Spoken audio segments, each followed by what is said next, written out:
Voy a pedirles, hermanos, que abran su Biblia en el Evangelio de Mateo. Y la verdad es que podríamos decir que es una continuación del sermón del pastor Carlos Samuel de la semana pasada, así que si no vino, está en internet la predicación, porque justamente Jesús viene haciendo varias parábolas para recordarnos algunas verdades. Tenemos que ubicarnos, hermanos, en tiempo y espacio. Mateo 22 es un pasaje cronológicamente hablando donde ya estamos en ya pasó la entrada triunfal, ya estamos más allá de Semana Santa, y entonces ese tiempo, si ustedes recordarán, estaba el ambiente súper tenso. Ya querían buscar la manera de matar a Jesús, querían buscar la manera de encontrarle así el hilo negro de una mentira, de una situación.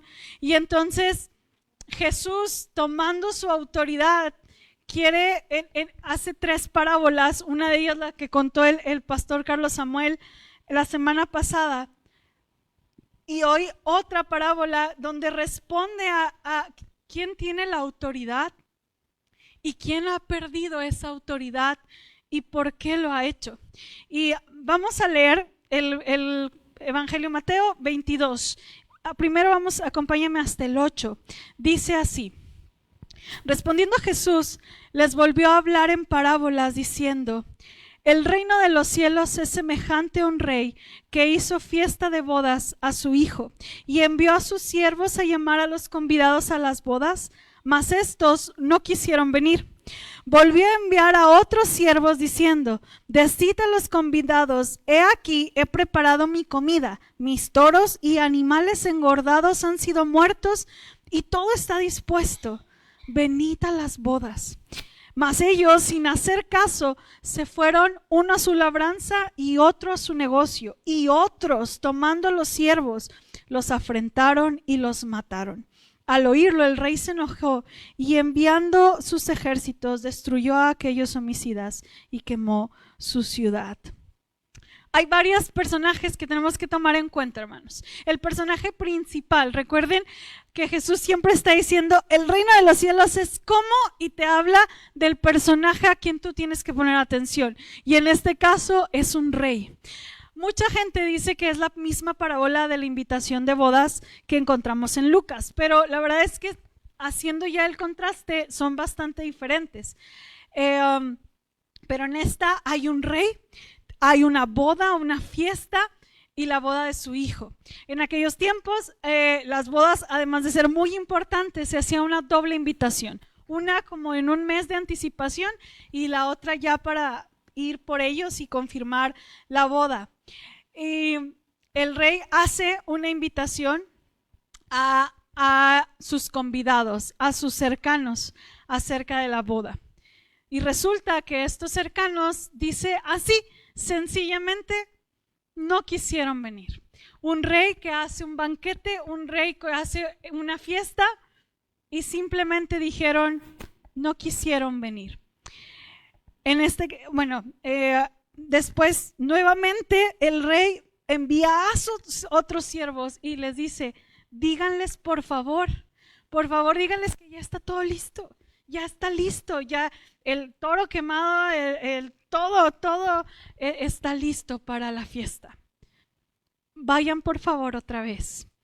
Y nuevamente los consiervos dicen, unos dijeron que estaban en los negocios y que iban a trabajar y que no iban a ir, y otros de manera más agresiva dice que tomaron a estos siervos, los afrentaron e incluso los mataron. Y yo quiero hablarte de algunas implicaciones de estos primeros 8 versículos y vamos a ir caminando. Pero recordemos que Jesús está por morir. La gente, hay fariseos y escribas que están buscando el momento de que Jesús diga algo incorrecto o algo malo. Y entonces Jesús está hablando al pueblo de Israel. Jesús está hablando a este pueblo y la verdad es que es bastante interesante hablar de esto hoy, por lo que está sucediendo al otro lado del mundo. Jesús estaba en el pueblo escogido por Dios para ser el pueblo por el cual Dios había hecho ese pacto de Él ser su Dios y que ellos fueran su pueblo. Pero durante toda la escritura, hermanos, vemos este intento de Dios de estar cercano al pueblo, de que este pueblo le adore y le refleje, y había una constante falla.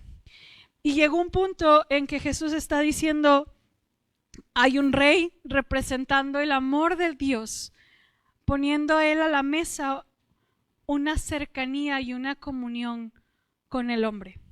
El anhelo, la boda, esta fiesta representa el anhelo que Dios tiene por su pueblo para estar cerca, para tener una comunión, para tener una fiesta. Dice un autor, incluso la invitación de Dios nos recuerda el Dios alegre que tenemos, su invitación a la alegría.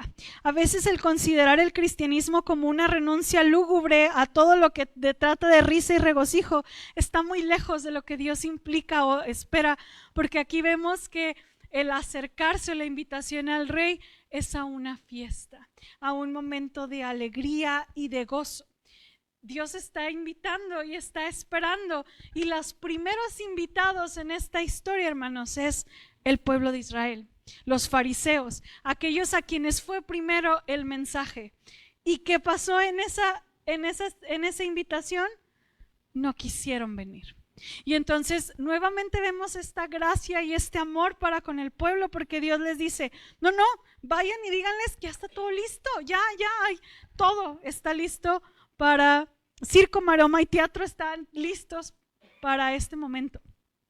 Fueron otra vez, los siervos muy probablemente representen a los profetas, y donde encontramos a personas que nuevamente pusieron justificaciones o fueron hostiles.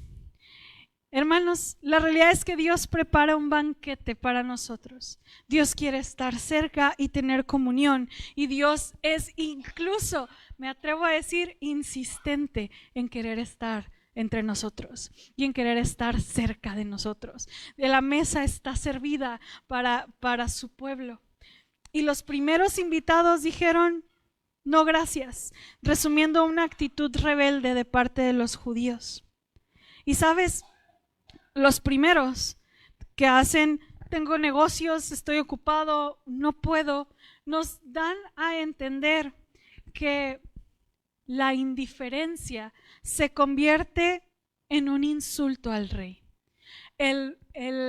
La lista de prioridades en la vida de este pueblo fue más importante sus aspectos personales que al Rey, quien había preparado un banquete. Sabes, dice un autor, muchas veces el no acercarse a Dios no es un mensaje para los más malos que consideramos, o no es un mensaje donde esta persona lo necesita. A veces quienes más lo rechazan, hermanos, es quienes sus intereses personales se han volteado y han dejado de lado la invitación del Rey. Esta indiferencia y esta justificante de no querer acercarse, dice un autor, nos recuerda que las cosas que hacen a las personas sordas a esta invitación de Cristo no son necesariamente cosas malas. Un hombre se fue a su hacienda, otro a sus negocios, no se descarriaron por caminos de vicios o de aventuras inmorales. Son hombres que fueron a ocuparse de sus excelentes tareas de administración de negocio en su vida comercial. Es muy fácil estar tan ocupados con las cosas del tiempo que se nos olvida la eternidad. Estar tan preocupados con las cosas que se ven que se nos olvidan las que no se ven. Escuchar las demandas insistentes del mundo no nos permite oír la suave voz de invitación del Señor.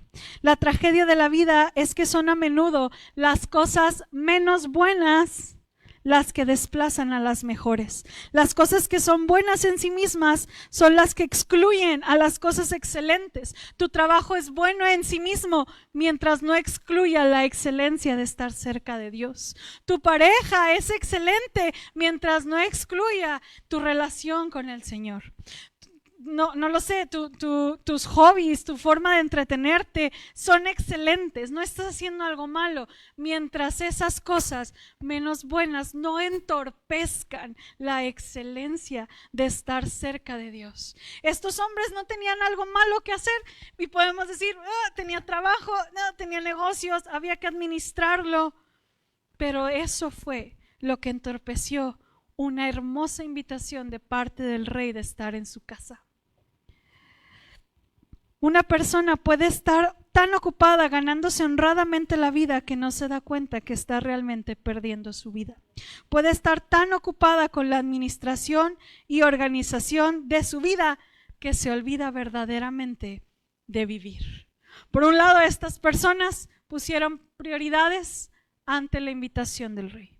Y por otro lado, nos encontramos con gente hostil, violenta, que insulta y mataba a los siervos del rey. En el fondo, había una rebelión hacia el rey. Y aquí nos recuerda a todos los profetas que llegaban y fueron incluso asesinados por no querer escuchar el mensaje de Dios. Hermanos, Dios invita, pero no obliga a nadie. Uno puede aceptar o no esta invitación, pero si la rechaza, muy probablemente escojamos la destrucción de nuestras vidas. Dios invita, pero no obliga a nadie.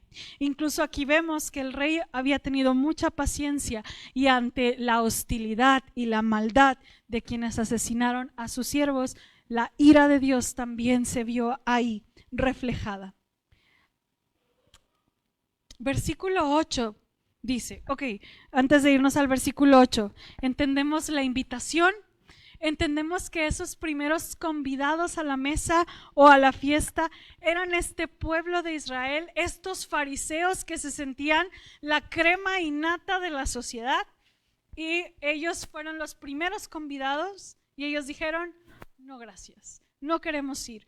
Ellos, quienes estaban esperando al Mesías, quienes les prometieron desde Génesis 3:15 la promesa de salvación, entendiendo que había de venir alguien que los iba a salvar, llegó él y dijeron, no gracias. Esto no es lo que queríamos y esto no es lo que esperábamos. Y entonces dice la Biblia, yo quiero que te imagines, yo no sé, yo ya, a Dios gracias, ya tuve una boda, yo no me puedo imaginar el decir, nadie vino, no quisieron venir. Qué difícil ha de ser, y estoy hablando de algo tan burdo quizás. Dios está invitando a su mesa a estar cerca, a que tengas una identidad, una familia, un padre, una salvación, y el pueblo de Israel dijo, no gracias, no quiero ir. Versículo 8 dice, entonces dijo a sus siervos, las bodas ya están preparadas, mas los que fueron convidados no eran dignos. Id pues a las salidas de los caminos y llamad a las bodas a cuantos halléis. Y saliendo los siervos por los caminos, juntaron a todos los que hallaron, juntamente malos y buenos. Y las bodas fueron llenas de convidados. Desde tiempos inmemorables, hermanos, Dios había invitado al pueblo escogido. Sin embargo, cuando vino al mundo el Hijo de Dios y fueron invitados a seguirle, se negaron despectivamente. La parábola dice que este rey, Jesús lo que estaba diciendo es que este rey dijo, la gente cercana, la gente que me conoce, la gente que es de mi pueblo, no quiere. Vayamos con aquellos que nunca se imaginarían que tienen una invitación al palacio. Vayamos con aquellos, vayamos a invitar, vayan y díganle a los que están en los caminos, a los que no conocen, que hay un lugar aquí, que hay una fiesta, vayan por ellos. Y dice la Biblia que la fiesta se llenó. Hay una, en la otra parábola, el padre de familia, porque no dice rey, dice que le dijo a sus siervos y fórzalos a entrar. Pareciera que los siervos le dan una patada para que entren al palacio, al banquete. Pero no es así. La palabra fórzalos es convéncelos. Hazles saber que ellos son bienvenidos a este lugar. Hazles que ellos puedan encontrar ese lugar. Convéncelos de entrar. No es con una fuerza violenta.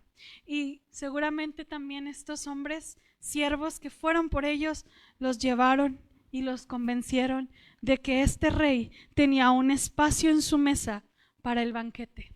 Y esta gente, hermanos, representa a todas esas personas con las que Jesús anduvo y con las que la gente, los fariseos decían, estos no merecen, ¿no? Con las prostitutas, con los pobres, con los leprosos, con los niños, con las mujeres. Todas esas personas que el mundo dice que no eran dignos, dice la palabra de Dios, resultó que para ellos estaba preparado el banquete. Y dijeron que sí. Y sabe que, hermano, usted y yo entramos en ellos, en aquellos que no, el pueblo escogido nunca se imaginó, y nos decían incluso malditos por ser gentiles. Dios nos recibe y nos ha preparado un hermoso banquete. El evangelio, hermanos, es algo universal y Dios ha roto cualquier parámetro social, religioso, étnico, de cualquier aspecto, hermanos, para abrir su casa a cualquiera que quiera acercarse a esta celebración y a esta compañía. El placer de la salvación es para todos, sin límites nacionales, sociales, raciales y o personales. Y aquí, hermanos, hago el paréntesis. Tengamos cuidado justamente de estar teniendo en primacía un pueblo por otro ante una guerra. Tengamos mucho cuidado en que una persona vale más por estar dentro de un pueblo que por otro, porque el rey nos dice que él fue a las calles por todos. Y Efesios 2 tiene un pasaje hermoso donde dice que él en su cuerpo pagó la enemistad. A Cristo le costó en su vida, hermanos, nuestras enemistades raciales y nuestras enemistades entre pueblos. A Cristo le costó nuestras relaciones interpersonales. Cristo vino a pagar por unas mejores relaciones entre la sociedad. A Cristo le costó en su cuerpo que todos fuéramos iguales. Y no podemos, hermanos, hacer una separación hoy en día de diferencias por ser o no del pueblo de Israel. Cristo, con este pasaje y durante toda la Biblia, nos enseña que hoy todos somos y estamos bienvenidos a la mesa, y que aún Él fue a buscarnos para venir a convivir y a estar delante de Él. No es un evangelio solamente universal, sino también es una invitación llena de gracia, porque la invitación llegó. Y aquí no quiero decir que haya gente buena, pero a los que tú consideras buenos y que pareciera que pues era lógico que estuvieran aquí, les llegó la invitación. Pero a los que no te imaginas que merecen estar aquí, también les llegó la invitación. Es para buenos y malos, dice el autor, para que tú y yo entendamos que todos son bienvenidos, que todos pertenecen a la familia, que no hay un perfil que Dios diga, ¡újule, no, tú no! Y nosotros sí lo hacemos. Y nosotros, hermanos, ponemos parámetros en la vestimenta, en las luchas personales, en las luchas de pecado que pueda tener una persona. Cuidado, porque el evangelio y el rey llamó a buenos y malos a ser parte de esta mesa. Y me refiero no a buenos por merecer, sino en tu concepto de bondad. La gente que a lo mejor dices, sí, es gente buena, pero la gente que no te imaginas, hermanos, también es bienvenida. Esta semana o la semana pasada, grabé un podcast del perdón parte del sermón que yo hice del perdón, pero una amiga me mandó su testimonio y ella hablaba, hermanos, de la libertad que tuvo al perdonar a su abusador. Y era un familiar. Y ella decía, es que entender que si esa persona también se arrepentía, dice, a mí me carcomía por dentro. O sea, yo no podía entender que una persona que hubiera hecho tal afrenta contra mí, también había gracia para él. No podía en mi cabeza entenderlo. Dice, pero el Señor hizo la obra. Y hoy puedo perdonarlo y liberarlo y entender que la gracia es suficiente para él también. El alcance, hermanos, no tiene límites sociales, raciales, ni siquiera la historia que puedas tener. Y si Dios ha llamado a buenos y a malos, tú y yo no podemos decir quién sí merece y quién no merece estar dentro. Sabes, los que iban por los caminos, los buenos y los malos, no tenían derecho a la atención del rey. No podrían haberse esperado el ser invitados a una fiesta, y menos se les habría podido ocurrir que se lo habían ganado. No hicieron nada, fueron por ellos. Y esto es solamente por la gracia y la invitación del rey. ¿Qué implica pensar en esto? Lo primero que pienso, hermanos, es no te fíes de las apariencias.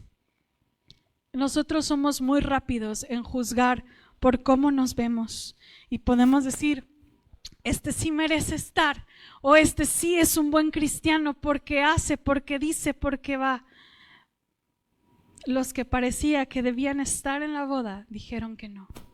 Y los que parecía que no debían estar por su historia, por su vida, por su genética y herencia, son los que ahora gozaban de esa fiesta. Y hermanos, también no podemos dar por hecho lo que somos por cuestión de privilegios. Si tú eres una persona que te dice ser cristiano porque vienes a la iglesia, estás equivocado. Si tú te dices ser cristiano porque naciste en un hogar cristiano, no puede ser así. Si a ti te llegan a preguntar, oye, ¿desde cuándo eres cristiano? Y yo respondo, pues yo soy cristiano desde siempre porque siempre he ido a la iglesia. Cuidado, hermanos. Cuidado, porque esa respuesta me dice a mí que eres una persona que viene a la iglesia y que a lo mejor vive un cristianismo por cuestión de privilegio, pero no por cuestión de un encuentro con Dios. ¿Cuándo fue tu día cero? Es decir, ¿cuándo fue el día que te encontraste con Dios y le entregaste tu vida?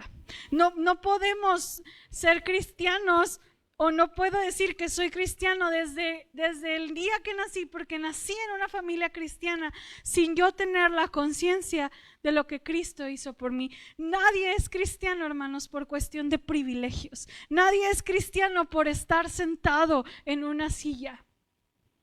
No podemos dar por hecho, como decía el pueblo de Israel, se daba por hecho que Él era el pueblo. Y cuando Jesús les dice, no quisieron venir, yo me imagino que les dio así el merequetengue, porque ellos se sentían dignos, se sentían con privilegio. Pero si tú y yo nos llamamos cristianos o conocedores de Dios por un privilegio de ser de una familia, hermanos, algo está mal. Tienes que saber cuál es tu día cero. ¿Cuándo empezó tu vida con Cristo? ¿Cuándo llegaste a la casa del rey? Dice el versículo 11, y entró el rey para ver a los convidados y vio allí a un hombre que no estaba vestido de boda y le dijo, amigo, ¿cómo entraste aquí sin estar vestido de boda? Mas él enmudeció. Entonces el rey dijo a los que servían, atadle de pies y manos y echadle en las tinieblas de afuera. Allí será el lloro y el crujir de dientes, porque muchos son llamados y pocos los escogidos. Hermanos, imagínate que tienes tú la boda de tus sueños. Aquí hay algunos que andan planeando boda. Entonces, o sea, estamos y de pronto llega, no sé, una persona importante, pues así, y no es en playa y llegó en short y en chanclas, ¿verdad? ¿Y qué te dice a ti eso? ¿Cómo interpretas que una persona esté en una boda vestida mal?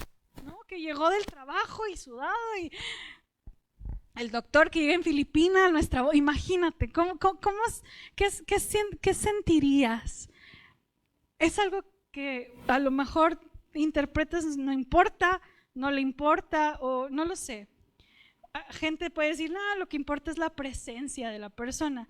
Sin embargo, al meditar en esto, hermanos, es que muy probablemente algunos comentaristas dicen que muy probablemente pues fueron por ellos de las calles y muy probablemente el rey mismo les dio vestidos, muy probablemente el rey mismo los vistió para ese momento.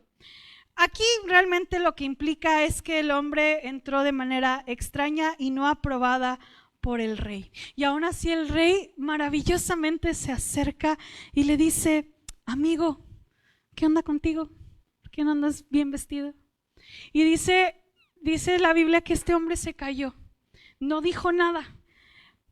Y esto, hermanos, implica dos aspectos.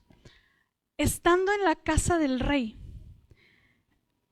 esta persona se quedó bajo sus términos y condiciones. Es decir, yo ya estoy aquí, me siento aquí, pero es como yo quiera. Es bajo lo que yo diga y bajo mis términos y condiciones. Y voy a estar en la casa del rey a la manera que yo quiera y en las formas que yo quiera. Y la actitud de este hombre, yo la puedo visualizar entre nosotros de dos formas. Una, hermanos, es esta doble vida que muchos podemos llegar a tener. Hay gente que está aquí sentada, pero su vida está muy lejos de dar evidencia de su vida cristiana. Hay gente que puede estar aquí hoy recibiendo la palabra, hay gente que puede buscar pero realmente fuera de aquí es otra persona. Eso, hermanos, es vivir bajo términos y condiciones tuyas, de decir, recibo lo que me gusta, está bien padre estar aquí, pero yo vivo la vida como yo quiero. Cuando tocas lo que yo hago, eso no está en juego. Puede ser esa figura de una persona mal vestida en un banquete. Podemos estar hablando de gente hipócrita, de, como se dice hoy día, doble moral. Pero por otro lado también podemos hablar, estaba hablando Jesús con fariseos, habla de gente religiosa, habla de gente que dice, yo sé y sé cómo estar y cómo ser digno delante del rey, y yo lo puedo hacer a mi manera. Y sabes, para ponerte un ejemplo, estuve leyendo el sermón del casi cristiano de Juan Wesley.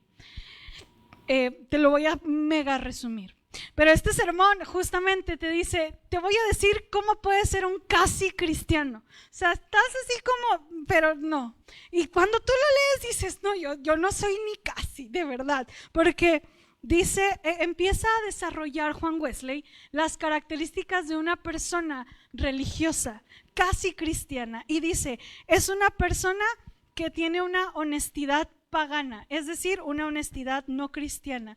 Pero dice, esa honestidad les enseñaba que no debían ser injustos, que no debían robar ni hurtar los bienes del vecino, no debían oprimir a los pobres, ni cometer extorsión, ni engañar o defraudar a los ricos, ni privar a nadie de su derecho y en la medida de lo posible no deberle nada a nadie.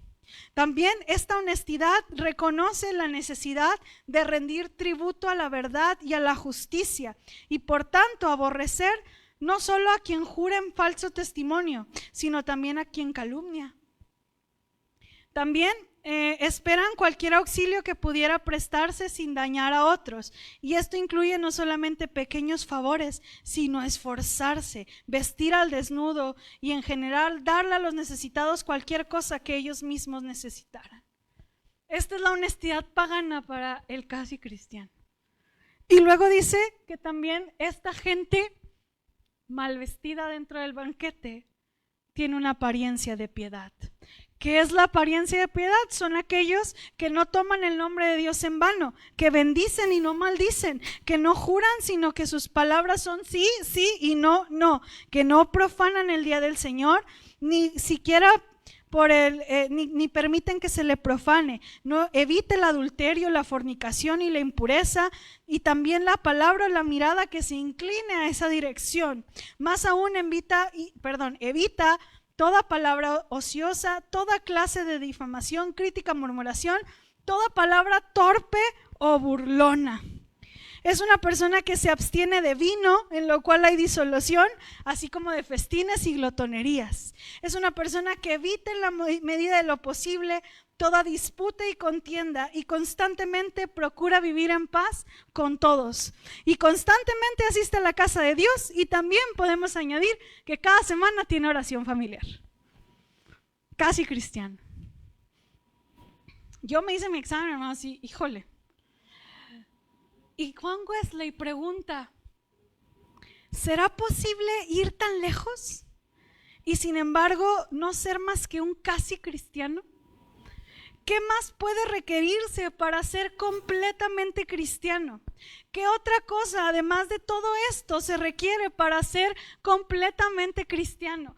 ¿Qué se requiere para estar en el banquete bien vestido? Porque estás disfrutando quizás, pero no eres digno y no estás como el rey pide. ¿Qué se requiere? Sí, oye, esta descripción, ya quisieran todas las iglesias tener casi cristianos. Todas. Se portarían todos bien bonitos. Pero Dios espera, dice Juan Wesley, el volverse cristiano, si te fijas, no tiene que ver con estas prácticas que van de la mano, pero podemos aparentar toda nuestra vida ser casi cristianos. Lo que hace además de todo esto, lo que se requiere es amar a Dios. Como ahorita cantábamos, mi amado es amar a Dios profundamente, amar a tu prójimo.